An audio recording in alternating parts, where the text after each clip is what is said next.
Okay, so we'll start off again in the section on the Shenyan Densu, right? The way of relying on the spiritual friend. So I think last week I talked quite a bit about some of the different ways of seeing this, right? I was saying that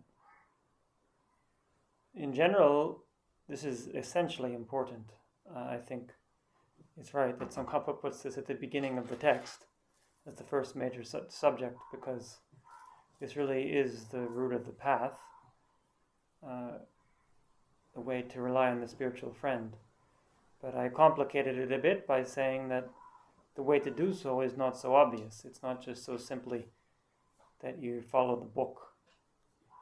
So my teacher, Geshe Ngawan-Sangye, when he was giving the explanation of the Chirmido Peda, which is in the 4th chapter of Gundogen, the signs of irreversibility, he gave a nice explanation of how Tsongkhapa in Sertreng. He says that this is something that can only be realized by relying on the text, because somebody else's mind, this is in terms of whether you can judge whether somebody else is a bodhisattva. It's a very obscure phenomenon to you, very hidden phenomenon. So you can only do so by relying on a text.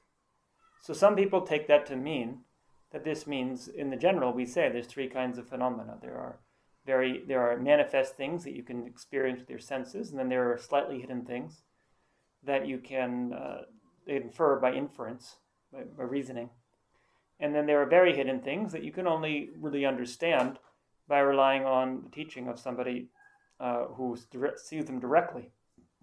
There's no way that with either your senses or your reasoning. And so the primary example that's given of that is the subtle workings of karma. It's important to know that it doesn't mean karma in general. Karma itself is not considered a very hidden phenomenon. It's something that can be understood through inference, although it is not easy. But it's something that through a lot of reasoned reflection, you can come to understanding of it. But in terms of the subtle workings, so like, for example, what action I do today, what will be the result in a future life, that is very hidden. There's no way you can really figure that out. It's sort of like the example they give in science. If a butterfly flaps its wings 65 million years ago, no one can know what's going to happen as a result of that action many years later. It's just too many causes and conditions that are, unless someone has a mind that can conceive all of them. If we get a computer that can, I don't know, can calculate these actions, but so far I've not encountered such one. But the point Geshe Ngawan-Sangye was making is that, so what Tsongkhapa is saying here is not that, in this case, whether somebody else is a bodhisattva or not is very hidden. It's very hidden in a sense of it's not something that's easily accessible. So it's sort of a broad way of speaking of it, we say. It's not like literally it's a Shindu Kogyo, as we say in Tibetan. But when he says it can only be realized based on the text, it doesn't mean that it can't be realized by reasoning. But that reasoning has to be combined with using a text. It's like you couldn't just sit there and figure it out by yourself. This idea of pure reasoning. The teachings are a guide that help to guide your thinking process, but relying on the teachings, you can then start to apply your own thinking. It can encourage you to, maybe you thought about it this way. So I think likewise with the manner of relying on a spiritual teacher, it's something that it's not easy to understand. So I was going to say that in this context, King Ngawan-Sangye, then he was giving the example. He was pointing to Rinpoche, my classmate is the Lama, and he was saying, so how do we know if Rinpoche is a bodhisattva? Well, we look in the text, and you look, and what does it say are the signs of a bodhisattva? Then you observe Rinpoche for some years. Then you look in the text again. Then you keep observing him. And then eventually you might decide, this makes a lot of sense, and he really does seem to fit what's in the text. But if you get so focused on, this is what the text says, and well, does he behave that way, just as if you could see it so obviously, it's not like the text can be so precise as the way real life functions. Things are not so clear-cut in the real world. So likewise, in terms of how to relate to a spiritual friend, I think this can give us a guidepost, but then also it's very important to look at people who are actually relating to their spiritual friend and see what they're doing and how does it work, and observe them for a long time. So I said last week about, you might see sometimes that somebody, they say right away, oh, I have complete devotion. Sometimes it reminds me when I was in college, where I grew up. Well, it's funny because I was in a very liberal city in Boston, but there were a lot of fundamentalist Christians, especially in our college, which was a liberal arts university. And I remember one of my very close friends in college, who was also a Buddhist. When I first came, he was a couple classes ahead of me, so he was telling me about some of the Christians in the college. And he was saying there was this one woman who was part of this fundamentalist Christian group, but also a very intelligent young woman. And he was saying he was talking to her for some time. He was getting to know her, and he said it was like this very intelligent person who would very open to different ideas. But when you got to a certain point, it was like there was a wall of Jesus, and that there was no way to get around that. There was no way to kind of change the mind. So I use that as an example of, it's sometimes if somebody is very fixated on an idea, we can see. I've sort of observed a similar reaction with some people where they'll say, "Oh, my guru is a Buddha." That's absolutely true, and it almost feels like to me a bit sometimes like it's like a fundamentalist assertion, which I don't think is what is being propagated here. And I'm not going to give an example of something like that because I'm not trying to, and I'm not actually thinking of anybody in particular. This is a behavior that I've sometimes noticed, and I don't mean to criticize it, but I use it as a way of reflecting on how I personally am relating to the teacher. But I want to give maybe a counterexample of what I think seems to me like a much more healthy approach. So I'm sure most of you know Venerable Roger, who personally I don't think I would say I know him very well, although I've known him for a long time. I haven't spent a whole lot of time with him personally. But my observation of his relation with Rinpoche over the years was that it was a very natural sense of devotion and service to Rinpoche. And especially the most important thing that I want to emphasize is this, it was never ostentatious. Roger would never say, "Oh, I believe Rinpoche is a Buddha," and in this kind of like, you have to believe that too kind of thing. It was very much like a natural human relationship, but clearly, Roger had exceptional devotion to Rinpoche, and we could see that in the effect on his mind over the years. I don't, as far as I know, think that he ever did a whole lot of study, or even maybe a lot of formal practice in a formal retreat setting.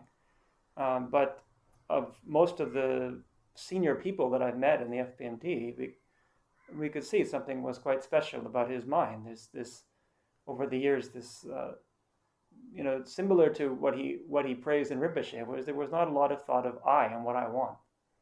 And that is a simple thing, but that's a very profound thing also. But as I said, I didn't know Venerable Roger. I still don't know him that well.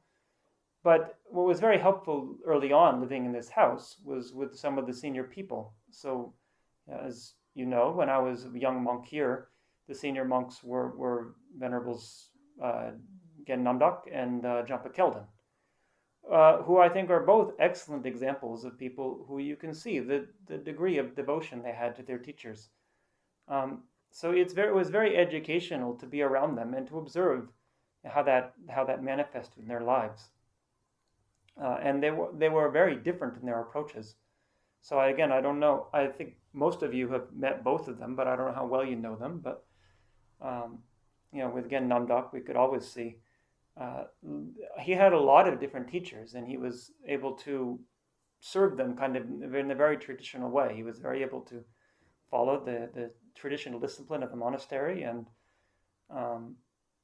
we could see talking to him the degree of respect and veneration he had for his teachers. Now with Jampa Kelden, who you've all met him in the past few weeks, It was specifically for his, mainly his teacher Tenzin Rinpoche, who you'll hear him mentioning many times. And it's quite profound to see the degree of respect in which he holds him, how much of an effect that person had on his life, and seems to inform almost every thought process that he has. Everything kind of pivots around his relationship with Tenzin Rinpoche. So, I don't want to keep going on and on about them, and I'm not sure they'd want me to do so in a public format. But I'm just saying that it's very helpful to observe that and to observe. Okay, here's what it says in the text. Then look at somebody in their life and how that manifests and how are they behaving. Otherwise it's like you just read something in a text and you get this kind of fundamentalist view I was saying before, where it's like it's rock solid, but it seems very much like an intellectual conclusion as opposed to something that manifests through one's actions and one's sort of natural thinking process on a day-to-day basis. So we left off here, was it Shenyan Densul the Druk, is that right? Because we had the quote by Potawa last week, right? Yeah, Detana Shenyan Densul the Druk, yeah. So just to recall the subject, it's always useful to do that.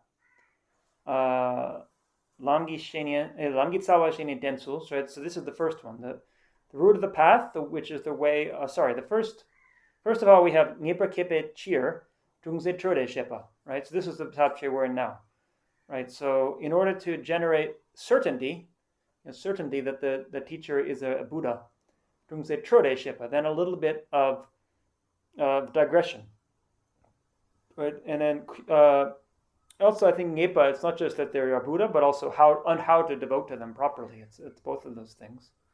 And then Kyongsu Doru Denpa, so then a brief explanation of the way to actually to rely on the teacher. So those both come from this Lamgit Sawa Shenin Denpetsu, right? The way of relating to a teacher, which is the root of the path. And then Tene Lo Jidhar Janwei Rinpa. So then having relied on them, then the stages of training your mind.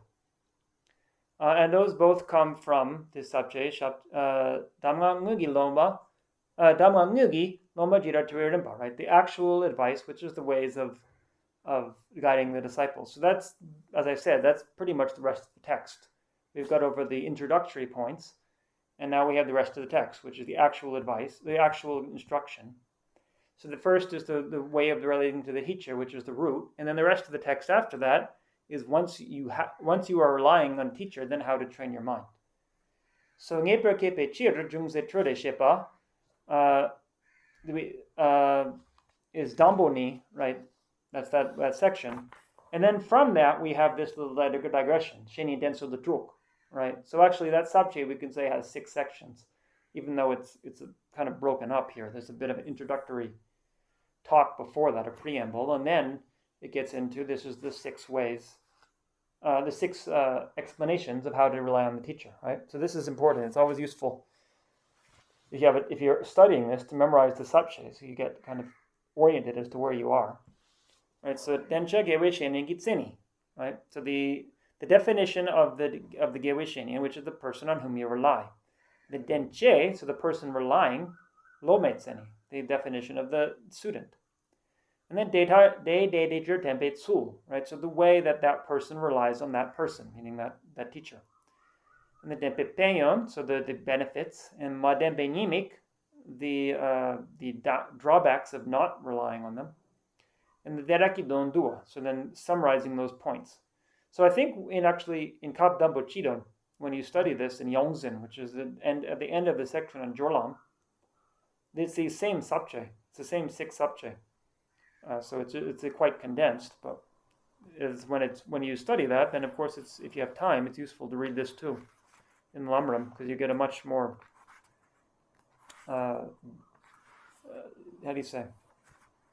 a much more extensive explanation. I think I mentioned before, did I? That somebody had asked His Holiness about why this section on Shenin Denso was so long in the LAM.RIM, and he was saying that part of it is that Tsongkhapa had not commented so much on this in other texts before. right? So in Parchen, all we have is a section on Yongzhen at the end of Gelong, which is, I said, is much shorter than this. Usually the sections in the Parchen are longer. So like in Semkye and in Denji, it's going to be more extensive than it is in the LAM.RIM. But for Shenin Denso, there's not a lot actually in Parchen, because Tsongkhapa had composed Golden Garland, Sertrang, about 13 years before. One of our questions on the exam a few days ago was about the LAM.RIM.CHEN.MO. It's a very hard exam, I have to say. But first of all was where it was composed, right? So it's Rajang Drak Senge Shul, right? I wrote Rajang Senge Drak. I got a bit mixed up. Sometimes these names in Tibetan, my classmates, they all been there, so it's familiar to them. But so Rajang is like Rajang, like Rajang Rinpoche, right? And that's there was a retreat place there. So the why the question was so hard was because it said that Tsongkhapa, he composed the LAM.RIM right after Gache, because during Gache he has this thought. So what thought did he have? What thought did he have during Yarne? That was the question. I don't think I quite got it, but I tried to do my best. Anyway, I think the answer was that he was actually thinking about how the teachings could flourish in the future and how the Sangha could be established well in Tibet.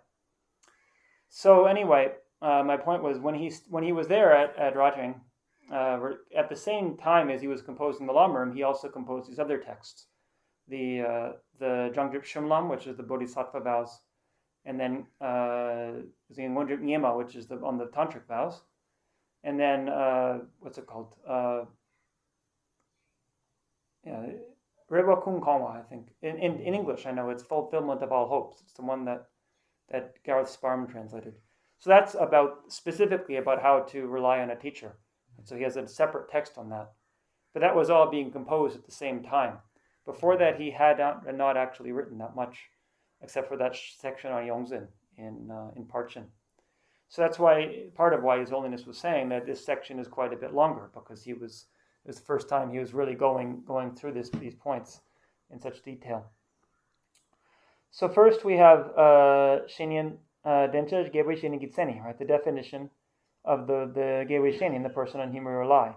So Dampo ni Chir Sungrap Gondrel Tang Chepa ne. So in general, from the scriptures along with the commentaries on them, there is many teachings based on the different vehicles, right? Different capacities of beings. So Dear, he's saying in this text, right, in LAM.RIM, he's teaching from the perspective of the three beings, the three scopes. So Lamgitrine, so that's the way we're going to guide you on the path. Sangiki Lam Tekpa Chempo Latripe Gewe Shinian Shik Tompayino. So we're going to talk about how you rely on a spiritual friend in the context of the Mahayana path, because all of these, the three, we say it's the common, right? So you have the beings, the lower and middle scope. It's common with the lesser vehicle. However, it's in the context of how you apply those to enter into the great vehicle. So we'll look directly at how you do that in terms of the great vehicle. So Dini, do it again, right? So Mahayana Sutra Lamkara, Maitreya. So this is an important quote that we also have this in Kapta Bachidon. It's the 10 qualities of the spiritual teacher, right? So if you have, like in the Lama Chupa, right?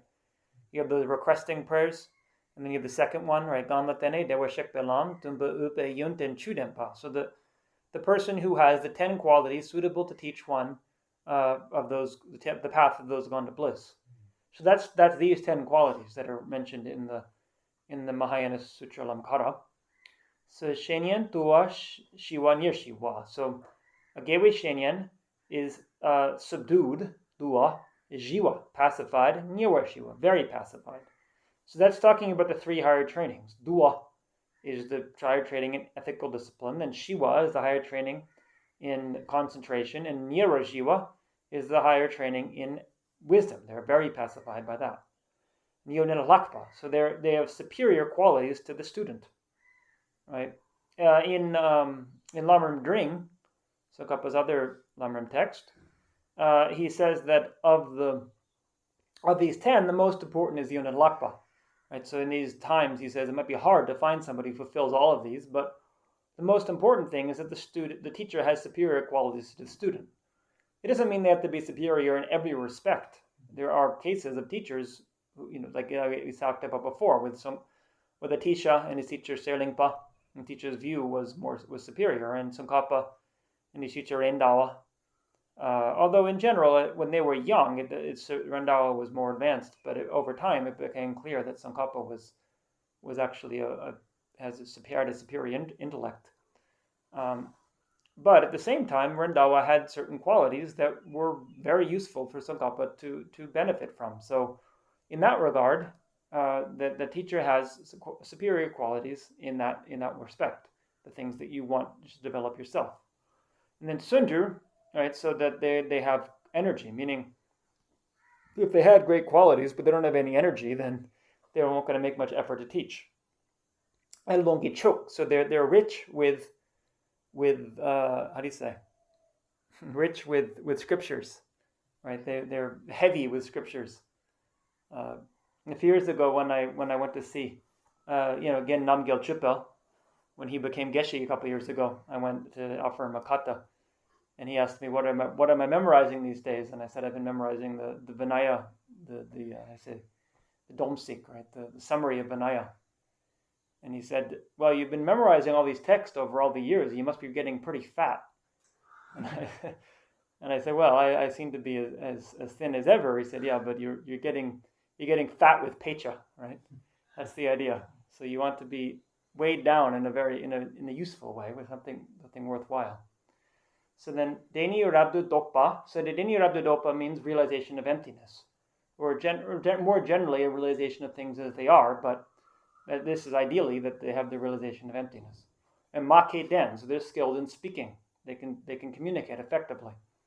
And Sewe Dakni, right? So they have the quality of affection, which is compassion, right? And Kyowa Panla Den, so they've abandoned sadness. In this sense, it means like they're not discouraged if they have to keep teaching the same thing over and over again. Right? If you have a teacher who just gets frustrated every time you make a mistake, then it's very hard, because it's normal, people make mistakes. So Shenian Chu Tan Demba Shikla, so have 10 qualities. Lopme Den Gopar Sungso, so you have to rely on that one. So they are wrong. So then he's going to go through each of them one at a time, right? So Ram Matue Shen Dua Ne Par Sumpe. So this is very useful. Without subduing yourself, you can't subdue someone else.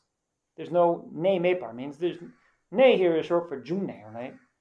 There's no source, so there's no possibility of subduing someone else if you haven't subdued yourself. It says sumpe, it says so.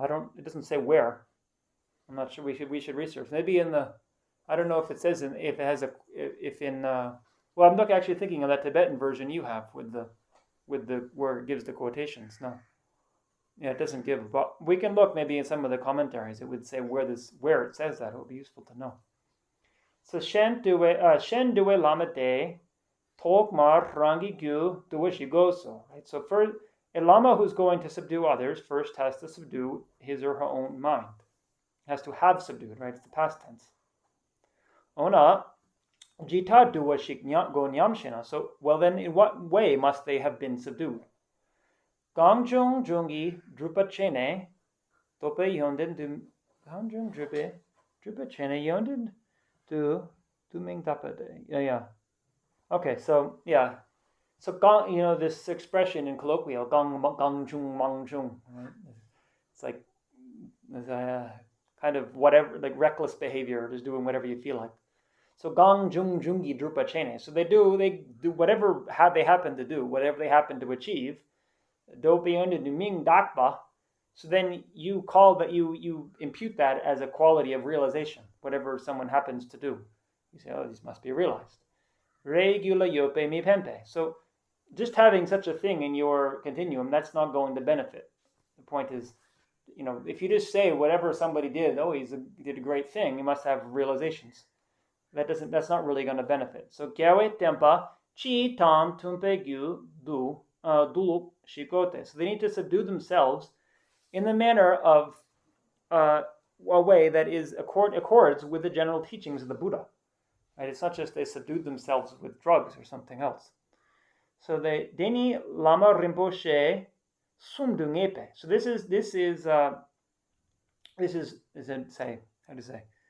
it is certain. That's not the right word. It is limited, maybe you could say. It is limited to the 3 higher trainings, or it's within those, or it has to be done with the 3 higher trainings. So Dua La Sopa Sum Sum So. So therefore it says 3, Dua, and then Shiva, Nyara Jiva, these first 3. So Dela Dua Ni Suchangi Lapade. So to Dua, as I said, is the higher training in ethical discipline. So Sasur Le. So I think I mentioned this last week. Well, again, to refresh, right? The Pratimoksha Sutra.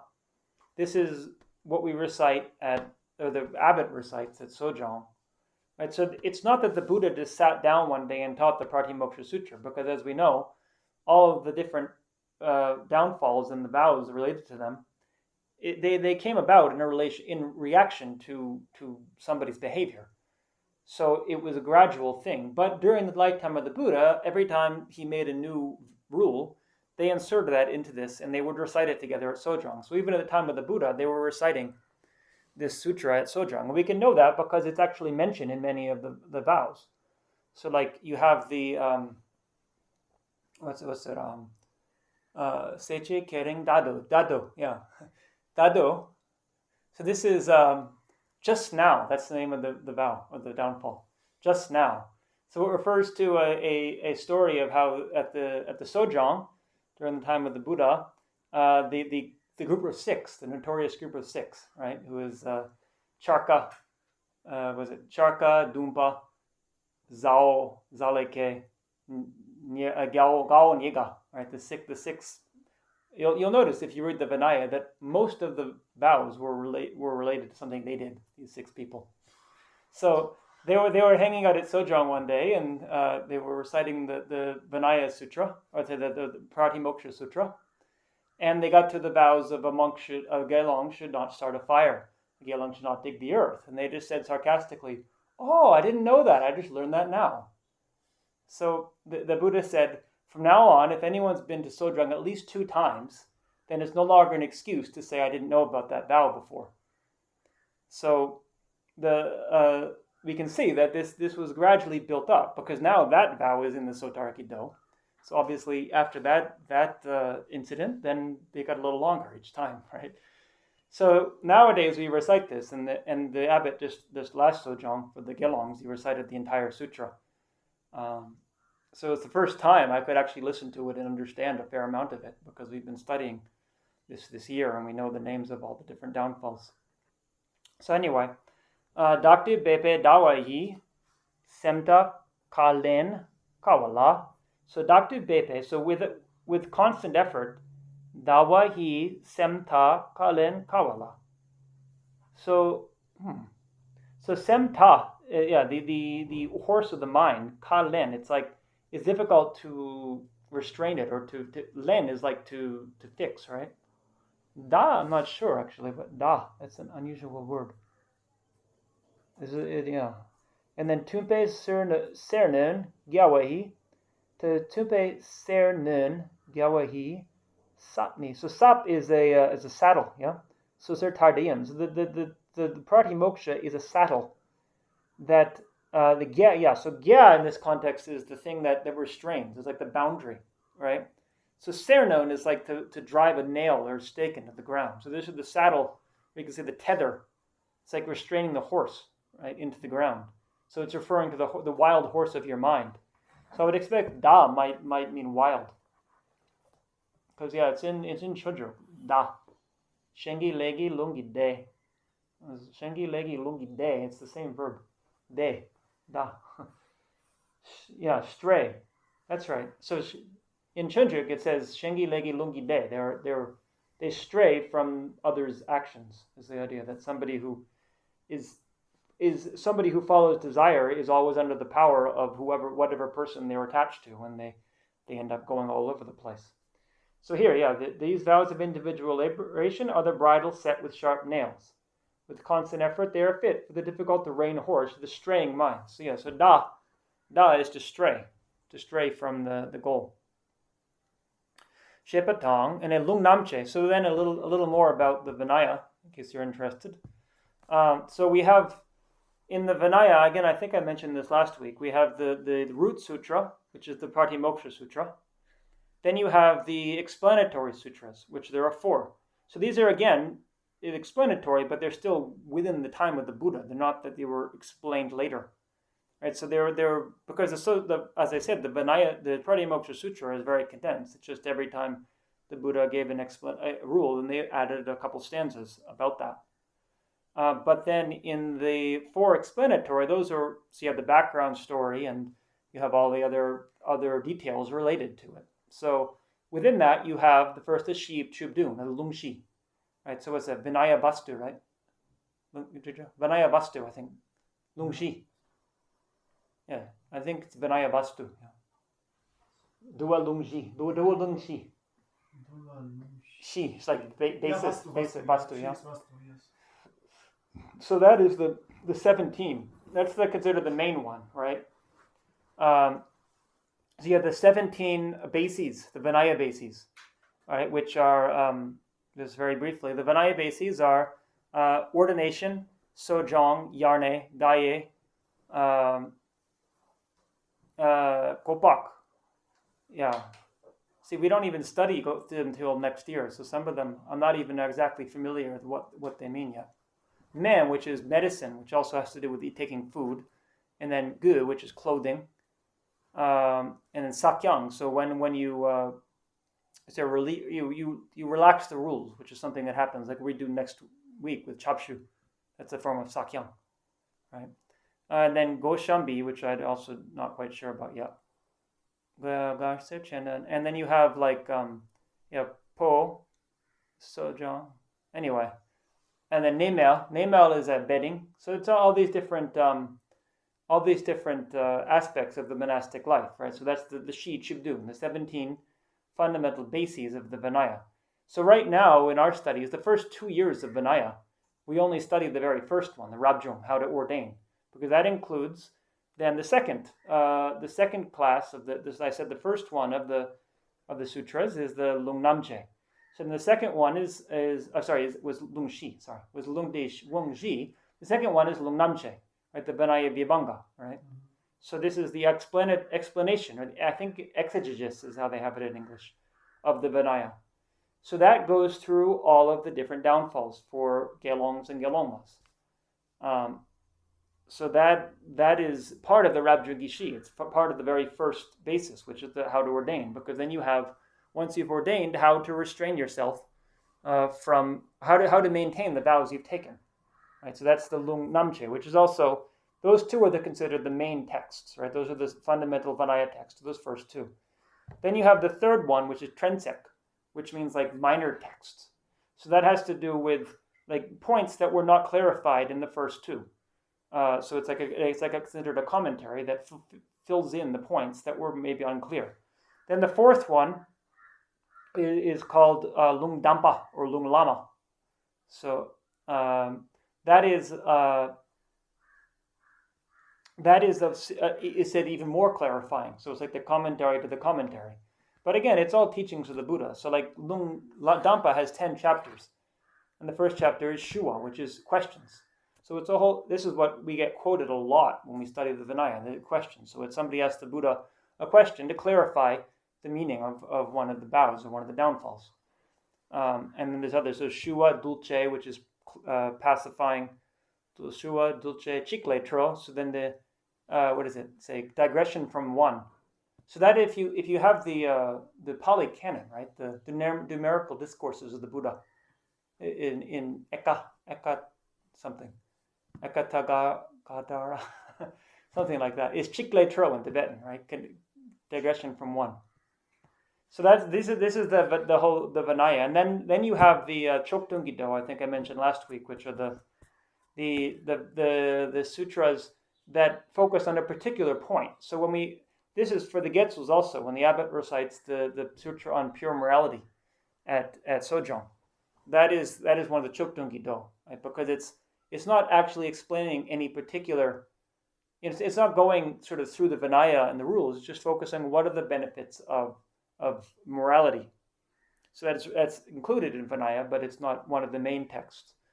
And then, of course, you have all the commentaries. That's the last section, which are not by the Buddha. Those are later.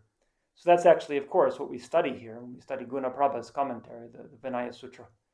Right? So sutra here, it's not meant to be. It's not sutra like a discourse of the Buddha sometimes, but here it just means a discourse. But the word sutra, do in Tibetan, right? It's like you say dorna, dordu, condensed, right? So the word do means like weaving. You weave something and you condense it, you tie it together. So it's a condensed teaching. So what the Vinaya Sutra by Gunaprabha does is to take all the teachings of the Vinaya and put them all in one place where it's very clear how they all fit together, because you have all these other texts that are very long and it's hard to navigate them. So that's what we focus on here, is Gunaprabha's commentary. So here we have Lungnamche, right? So this is what I was saying. The Lungnamche goes through just the 253 downfalls of a Gelong, and then the 364 of a Gelongma, and it also has sections on what are the benefits of guarding and the disadvantages of not guarding, so forth. And also it has the Lengji, right? The background story. So how did this come about? Who did what at what time? So here we have Dulcha Matu Wahi Sakti Yin. So this is the same thing as before. This Vinaya, or Dulcha, the people who are to be tamed by the Vinaya. This Vinaya is a bridle or a saddle for these untamed trainees. She Zumbatar. So Ta Mukgo, so Mukgo means a wild horse, right? Ta Mukgo. Duljong, so the way that they pacify and train. Duljong Kengi Sapsampo Duatar. So the way that a person who is skilled in training a horse, they use a good quality bridle or good quality saddle to restrain them. Wompo Lope Yogi Jesu Trauma Ta Tamuk Tabu. So following after wrong objects with your senses, right? Going after objects of attachment. That is like a wild horse. So chawa mayimpala jukna sar chuching. So if you engage in wrong actions, like chawa mayimpa, things that you shouldn't engage in, sar chuching. So this stops you from doing that. Beba dume chawa upe chokla. So then with a lot of effort, then you can engage, right? You can engage in the side of the class of things that you should do. Right? It's not easy, it takes effort. Sulterm lape, so this is the way you train in the Sulterm Gilapa, the ethical discipline. Semgita duer chipo, so then you restrain the horse of your mind. We have the quotation again from Tsong. Right? Dani kona dagi gon dagi gagi kapyande dudram chepedasong tar dewe dani duarcha. So alone I am we had this a lot, right? Alone I am my guardian. I am as well my refuge source. If only just as I train a wild horse, more so than that I train myself. So this is the example here, that you train yourself just like you're training a wild horse. So Shivani. So then we have the second one, pacified. Right? So just, we got a little sidetracked with the Vinaya here, but don't forget we're talking about the qualities of the teacher. Right? So the teacher has done this. They've trained themselves in this way. And next they have Jiva. So not only have they trained themselves externally, right? Because the Vinaya is external actions. It's lungaki le, right? All actions of body and speech. The Vinaya does not address directly how to restrain your mind. Of course, it is fundamental in the Vinaya, and it's assumed that you're doing these practices. But how to do that, that comes from the next two trainings, right? The training in concentration and wisdom. So first you have concentration, jiwa. So detar lekpar chepatang, nipar chepe, juktok la trempatang. So yeah, good behavior, lepar chepa, and nipar chepa. So then bad behavior, jukdok. So you engage in the good behavior and you stop the bad behavior. Trempatang shijin dempe. So you have to make recourse to mindfulness and introspection, right? These are considered the most important qualities, right? So in Chojuk, right?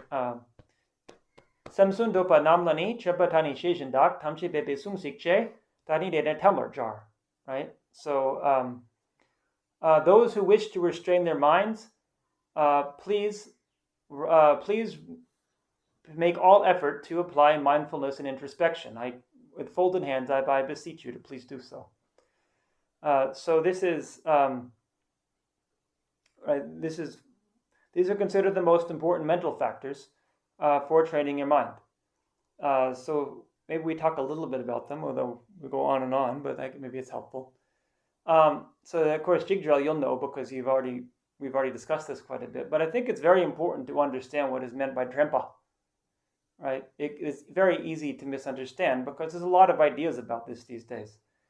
And if you ever have a chance, we have a very nice book at the library that helped me a lot by Tanesaro Bhikkhu, who's the same one who wrote the Buddhist monastic code, called Right Mindfulness, where he talks a lot about how the ideas of mindfulness that have become prevalent in the past 100 years in the West, and he traces them back to show where they're coming from, and then it compares them to the traditional Buddhist ideas to make it very clear where it's digressed and what might be different, so we can understand what they really mean. Because otherwise, when we hear mindfulness, we have all kinds of ideas these days. You can search on the internet; you're going to find many hits for mindfulness, right? It's quite popular these days. I read that book when I was studying Kapshipa and Parchen, so that would be, unless you're eager to do it now, which is not bad. Certainly, when you study Kapshipa, it's very relevant because you'll study the Trempa Nirshak, right, the foundations of mindfulness or close placements of mindfulness. But that won't be till year 8. So if you're eager, year 9. So if you're eager to do it before then, if you live that long, then you may as well read the book soon.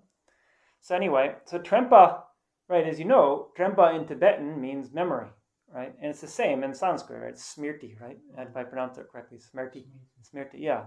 And in Pali, Sati, right? It all means memory.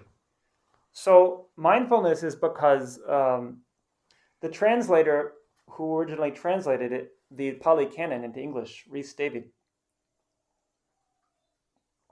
he was a Christian, like most of the people in England around 1900. And so he knew this term from Christianity that was popular, be mindful of the needs of others. So he thought that was a great way to translate this term. And I think actually he's right. It's perfect. Because mindful of the needs of others implies a kind of memory. But it doesn't just mean that you can remember what happened 20 years ago. It means actively applying wisdom gained through experience to intentional actions in the present moment. That's how Tenzin Bhikkhu talks about it. So you have to keep in mind the things that you value. If you're a Christian, you value the importance of thinking of others, not just myself. So you always keep that in mind. It's not enough just to remember that. Somebody asks you, what are the fundamental tenets of Christianity? You say it's love thy neighbor as thyself. But then you forget that when you're behaving, everything you do in your daily life, then it's not very useful. So it's more than just memory. And so he thought, rather than translating it as memory, translate it as mindfulness, which is good. But as we see, this term has come on to take on a lot of different connotations. And my classmate was asking me the other day, he speaks a little English. He reads a lot more than he speaks. He speaks kind of quite awkwardly, but he can read quite well. I'm surprised. He's very intelligent, and he knows a lot about what's going on in the world as a result of that. So he was saying he was reading this article by Mingyur Rinpoche talking about mindfulness, and he was saying that they say mindfulness, that you should just sit there and whatever thoughts come to your mind, just let them be without engaging and thinking this is a good or a bad thought. And he was saying, what is that? What is that kind of meditation? Now, certainly, I don't mean to criticize, because obviously Mingyur Rinpoche is an exceptional meditator. So I'm not saying that it's not so much to say that he's incorrect. What he's doing is certainly a valid meditation that he was taught by his teachers, who were very credible people. But the point is that the term he's using, mindfulness, he's using what is the popular term now in Western circles for this kind of meditation, which is mindfulness, which is slightly different than what it means here, right? So when Tsongkhapa says apply mindfulness is a way to restrain bad actions, it doesn't mean sit and let whatever thought comes to your mind be okay. He's saying specifically, in every situation, remember your vows. That's the main thing. So for a monk, to always remember what you're supposed to be doing in any particular situation. So that is the first one, is you have to remember the things. And then secondly, sheijin, right, is introspection. So that's how I like to translate it, because I think it's the closest, although it doesn't really fit etymologically. Sheijin, it's like with your mind. Right? The point is that you're aware of what's happening in your mind. So it's one thing to remember, I need to do this particular action and not do this particular action, but if you don't know that you're angry, then it's very hard to restrain your anger. So sheijin has a lot to do with being aware moment to moment of what's happening in your mind. So and again in Chunjuk he gives a very good short, because there's the whole chapter 5 of Chunjuk is the sheijin depeleu, right? So luran sengi negapla yanda dakchawa dini korna dornani shesin sungwen senido. So in short, the definition of introspection is to repeatedly examine what is the state of my body and my mind. So repeatedly recognize, what am I doing with my body, right? A monk is not supposed to wave his hands around when he walks or look all over the place. There's Gecko. The Gecko was just talking about this at Chura last week. I don't know if any were there at Yartsok. It was nice, actually. I was impressed that he did this. He was talking about Chödrön Rinpoche. He talked about Chödrön Rinpoche and how an exceptional practitioner he was, and how inspiring it was when we used to be in the monastery and he was walking around. And you'd see he would not look to either side. It was like he was just completely focused on the road. He wouldn't see you if you walked past him. He said that's how you read about the text in the traditional text about how the arhats would behave. So that's the first thing. Is if as a monk you're not supposed to just look all over the place. As Shantideva says, if there's danger, of course, so you look both ways before crossing the street. That doesn't contradict your vows. But in general, he says migni papte tawarcha. So with your eyes cast down, then look ahead of you. So you have to know that you're doing that. You have to know what's happening with your body. Otherwise, it does not enough just to remember. You have to behave that way. And then sem. So you have to know what's going on in your mind. Before you act on it, right? Once you've acted on it, then it's very hard to restrain it. It's already happened. So you have to know it beforehand. Sometimes they add the third one, right? Bagyu, conscientiousness, right? So that is always to be careful about every action you do. But that's kind of an extension of these two. So Drempatang Shejin Dembe, Sem Namdu Shiwanepe. So it's interesting. Those are the most important factors for the sutram, but then he's putting them also here in concentration, right? Because by relying on those, that external behavior then brings your mind into focus. You're not looking all over the place or just acting in whatever way you feel like. So it brings your mind into the correct space, and then you can develop concentration. So we have Trempa is, of course, one of the Eightfold Noble Path, right? But it's sometimes included in the training on wisdom, sometimes included in the training on concentration, as it seems to be here, and it's sometimes included in the training on ethical discipline. So really it applies to all of them. Okay, so that's concentration. And then Nirwashiwa, right? So very pacified is talking about the higher training in wisdom. Sem lesu rongwei jine latene. So based on calm abiding, that it makes your mind very serviceable, right? So that's actually talking about the concentration. Once your mind is serviceable with calm abiding, yandape don la sosur chepe. So then you analyze the correct meaning. Sosur chepe shedeki lapa keboho. So then you generate the training in wisdom. De tar lapra sungi gu dor chepaho. Gyudua chepe dombe yonden sam tan dembe michogi. So therefore, then generating, it's not enough just to be endowed with the qualities of realization of having pacified your mind through those three trainings, is what he's saying. I think the idea here is that somebody could do that and still be, we say, a lesser vehicle arhat, right? But they might not be able to teach effectively. Just by having those three trainings, just by themselves being liberated, doesn't necessarily mean they're a qualified teacher, especially in the context of Mahayana, right? So you need to have more than that. So lungi yonden tang yang dengupe. So you also have to be endowed with the qualities of scripture, right? You have to actually know a lot about the teachings, right? There's, again, I hope you don't mind my digressing, but it's interesting. We've learned now in the Vinaya, I know about my name, Gache. So my classmates are making fun of me because Gache is actually, it figures. I said most of the downfalls were created by these group of six, but actually one of them was done by Gache. So what Gache did was actually he taught the nuns at night. I was talking about this before. And so my classmates were getting on my case, hanging out in the nuns' quarters at night. But what happened is that he was appointed to teach the nuns. So that in of itself was a good thing. That the first vow was that you should not teach the nuns if you're not appointed to do so. So then the Buddha made a rule: you can't do that. But then he was appointed, so he at least was not transgressing that rule. But when he went to teach the nuns, they were complaining before he got there. That Gache, all he does is just repeat the same stanza over and over again. He doesn't elaborate on anything. So it's not going to be very interesting discourse tonight.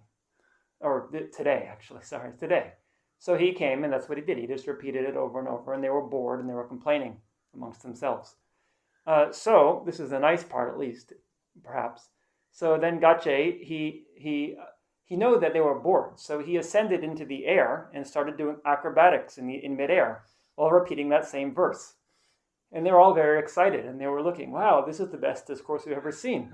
It's very inspiring. And he kept doing that, and it got late at night, and then it was past dark. And so the nuns had to go, and they left, and they got locked out in nighttime, and then they couldn't get back into the town because the door had been locked, and then the people spread it about. All those nuns are out at night. Who knows what they've been doing? So then, of course, Gache was scolded for keeping the nuns for so long and having so long teaching. So the point here is that if you don't have a lot to say, you might, as it was clear in this case, that he had some realization if he was ascending into the air, but you don't have any real effective way to communicate that. You don't have lungi yonten.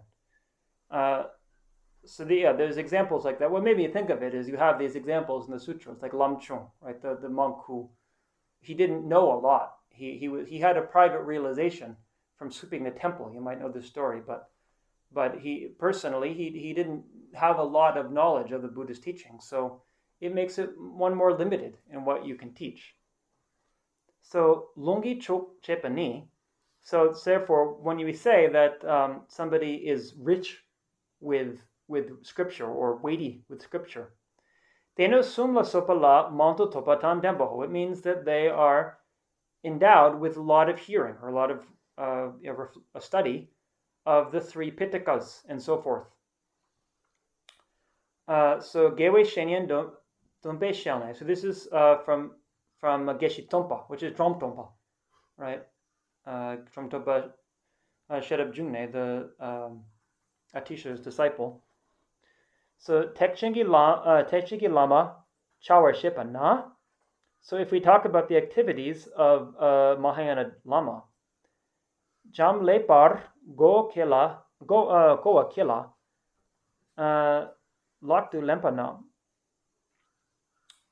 Okay, so Jam Lepaya, this is like many, right? And Goa Kepala is to gain an understanding. Laktu Lempana, if you take that into your practice, Tempe Tamala Gam Pentang, Tekor Dondugang Yur. So what comes? What benefits? What occurs? Dompashik Koso. So they need to teach that.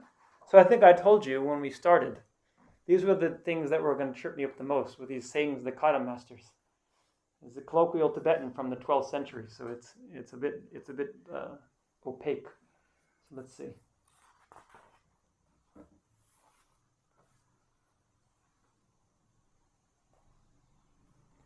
Gurus of the Mahayana give an explanation. They must cause their students to have a deep understanding. Okay, so Kowa Kepa is they must cause them to have understanding, right?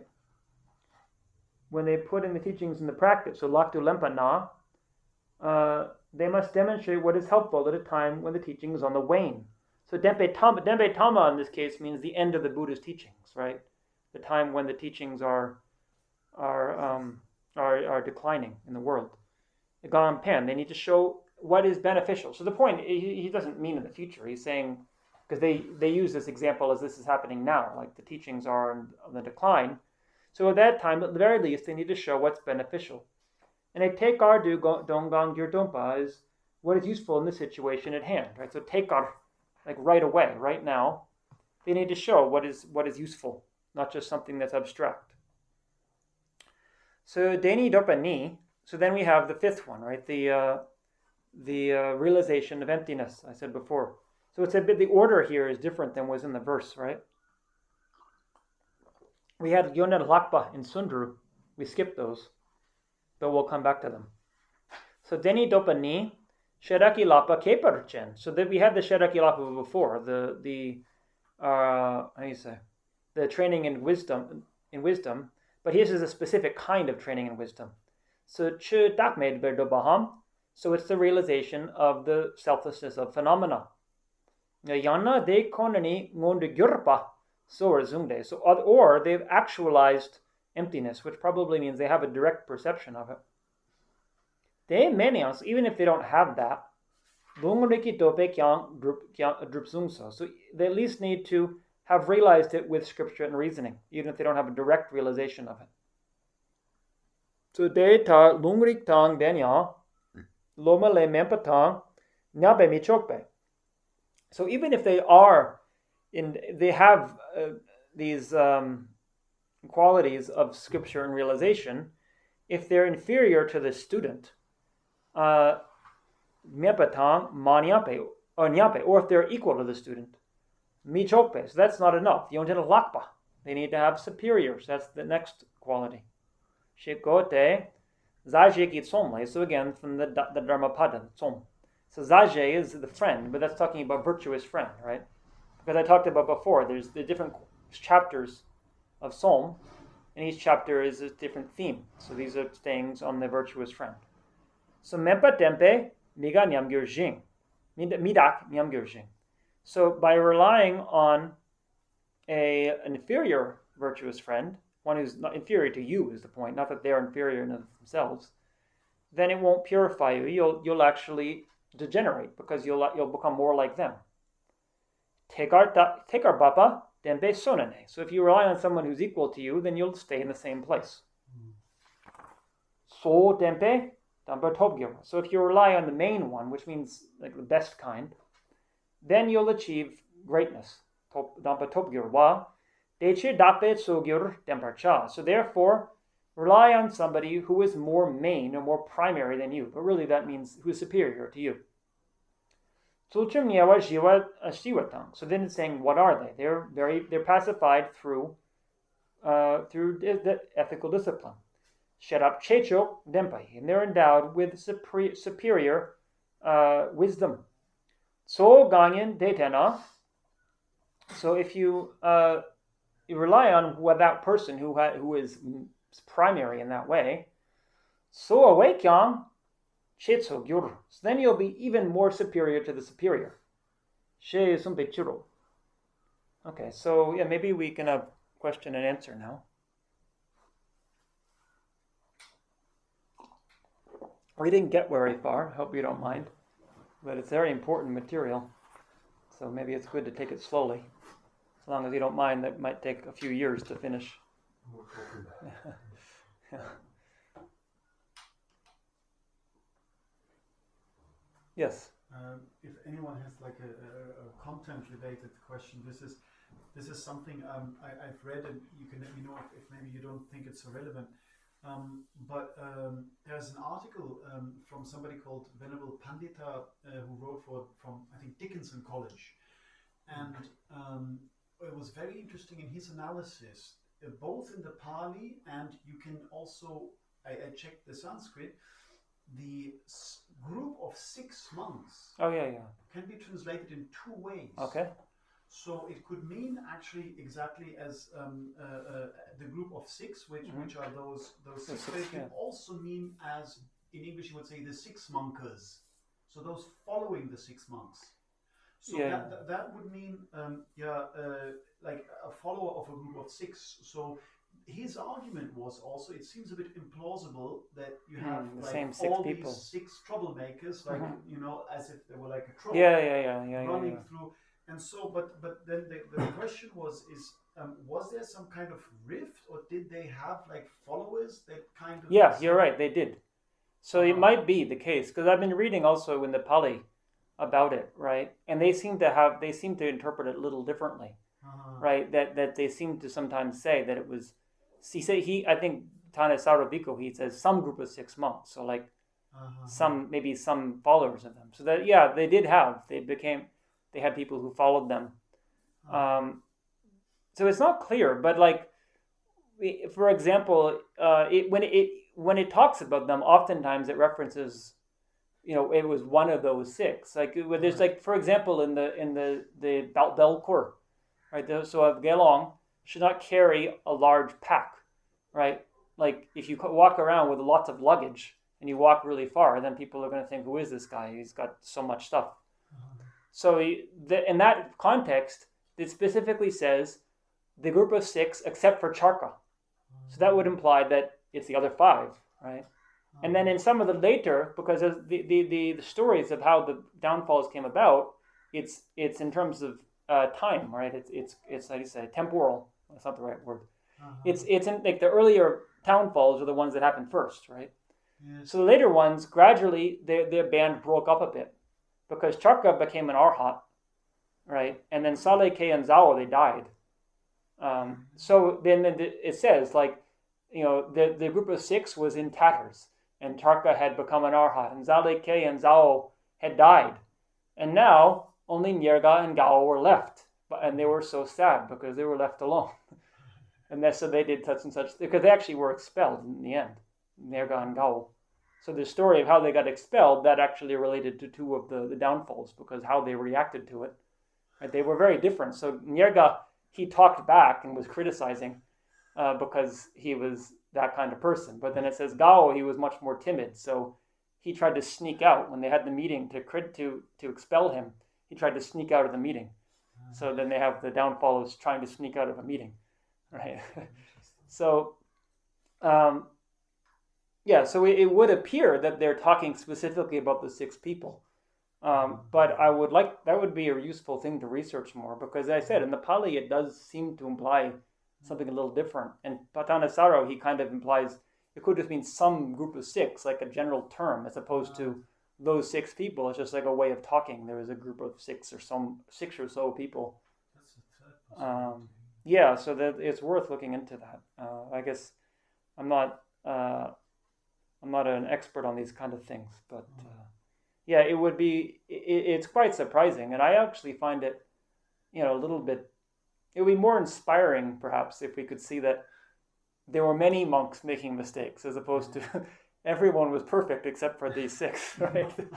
If then you think, well, we're all doing these same things today. So, occasionally you get other people involved, but I would say in 90% of the downfalls, it's either one of those 6 or just a group of 6 in general. So, okay.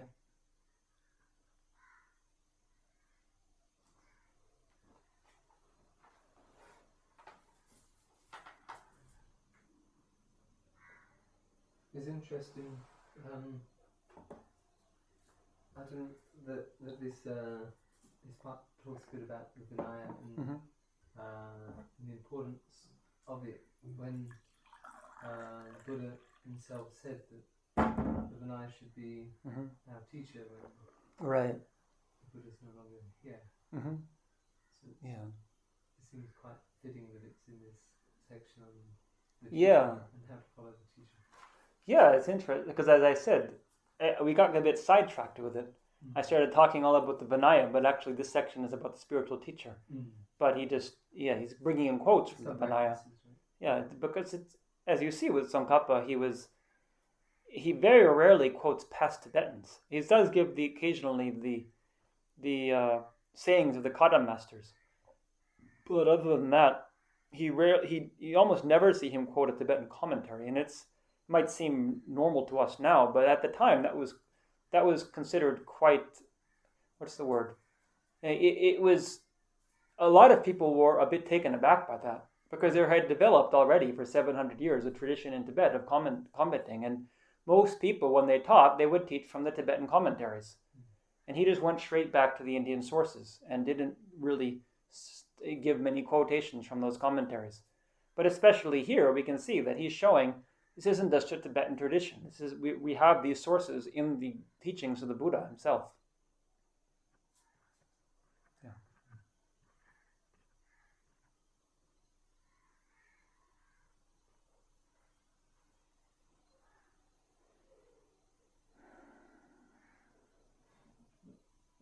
Okay. That's all.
From my two collections, Mars' Space shall live and rise to work with effort that is worthless for a great length of time.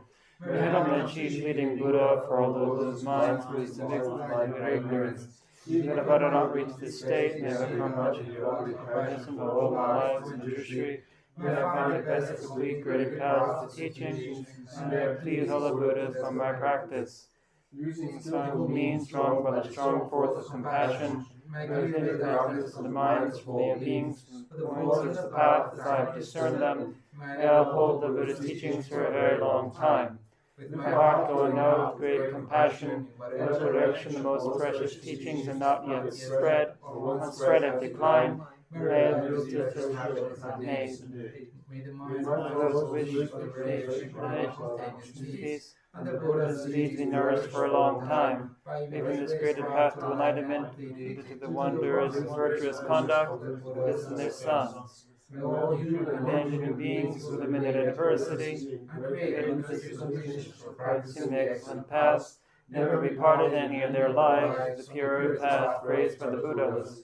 Whenever someone makes an effort to act in accordance with the tenfold Mahayana virtuous practices, may he always be assisted by the Mighty One. Oceans of prosperity spread everywhere.